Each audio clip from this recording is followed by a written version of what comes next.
Sicherheitsberater von Präsident Joe Biden setzt sich am Mittwoch in der Schweiz mit dem chinesischen Chefdiplomaten zusammen.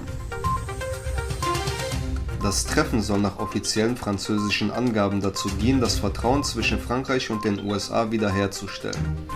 Paris ist verärgert über den Sicherheitspakt zwischen Australien, Großbritannien und den USA für den indopazifischen Raum.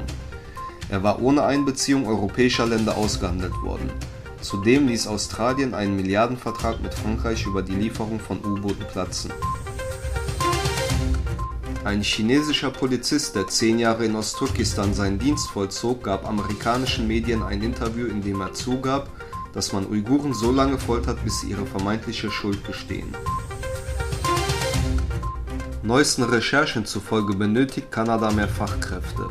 Am meisten werden Kräfte im medizinischen Sektor gebraucht. Insbesondere durch die Pandemie wurde der Bedarf zusätzlich erhöht. Indien will russische S-400 Abwehrraketen von Russland kaufen.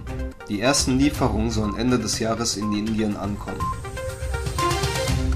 Die Spannungen mit China haben sich nach Darstellung Taiwans verschärft und sind so groß wie seit mehr als 40 Jahren nicht mehr.